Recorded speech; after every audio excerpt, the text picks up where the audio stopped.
Preschool Bible Lessons. We have been answering so many questions about God's presence. One of our questions today is, why does God speak to us? Do you know? Well, it's because we are called to live an abundant life. That means a life full of joy, complete peace, complete love, and more. We talk about trusting and obeying God a lot. God tells us to do things that aren't always easy, like to love your neighbor. What if my neighbor steals my favorite toy? Guess what you do? You still love them. Another thing that might be hard is to forgive constantly. What if my friend really hurts me or is mean to me? Do you know what you still do? You still forgive them, just like God forgave us. There's a reason why God asks us to do these things and more, even when it's hard or even when we don't understand. God knows what is best for us and for our hearts, and so we trust Him. It's our job to listen and obey, and then we begin to understand. Let's talk about a time when Moses listened to the Lord, but did not want to obey because he thought God didn't know what was best. Hey everyone, my name is Hannah, and I am so excited to tell you the story of Moses. Moses was from a place called Israel. At this time, all the children of Israel were slaves in Egypt, except Moses. Moses actually grew up in the Egyptian castle with Pharaoh, who was the leader over Egypt. That is another crazy story that I will tell you another time. But at this point in our story, Moses made a really big mistake and ran away from Egypt so he wouldn't get in trouble, leaving behind the Egyptians and the children of Israel who were still being treated as slaves. Even though Moses ran away, God still had plans for him and things that he wanted Moses to do in Egypt. He found Moses and called out his name through a bush that was on fire. Moses saw the fiery bush and walked closer. "Here I am," he said. The Lord told him that he wanted Moses to go back to Egypt and free the children of Israel who were being treated as slaves. Moses argued with God. He told God that he could not free the people of Israel because he was not good enough.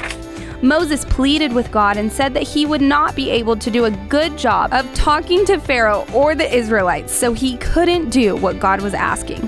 God was so sad. He knew that he wanted to use Moses to free the people, and he knew that Moses could do it. But Moses still begged God to choose someone else who was better and braver. God told Moses to trust him. He didn't need to disqualify himself because he thought that he wasn't good enough. God told him the amazing plans he had for his people. God would help him the entire time. Moses just needed to be obedient. Finally, after a long time fighting against God, Moses was obedient. And just as God said, the children of Israel were freed and on their way to the great plans God had for them. Oh, Moses, it was so hard for him to listen to the Lord. He gave God so many reasons why he couldn't do what God asked of him, and they were even pretty good reasons. He couldn't talk well, yet God wanted him to talk to hundreds of people. I can understand why Moses was a little scared to listen to the Lord, but what Moses didn't understand is that everything God had planned for Moses and the children of Israel, and even the plans that came after getting those people out of Egypt. He had a promised land waiting for them. This is a perfect example of how God wants the best for us, and so we can trust and listen to Him. Another way He helps us is by putting people in our life that love you and help you too. This could be your teachers, parents, grandparents, family, a friend, a leader, or someone else. For example, have your parents ever told you to do something that you really didn't want to do, like eat 5 more bites of your broccoli? Well, your first response may be, "Oh, no way," because you don't think they know what's best. But They know that gross broccoli they're asking you to eat has healthy nutrients that makes your body grow tall and strong. We don't always know what is best for us, so it's our job to listen and trust God and the people who love us and want what is best. Thank you so much for listening to today's story. I'm so glad that you are here. Make sure to catch the next story. And before you go, let's memorize with Mel.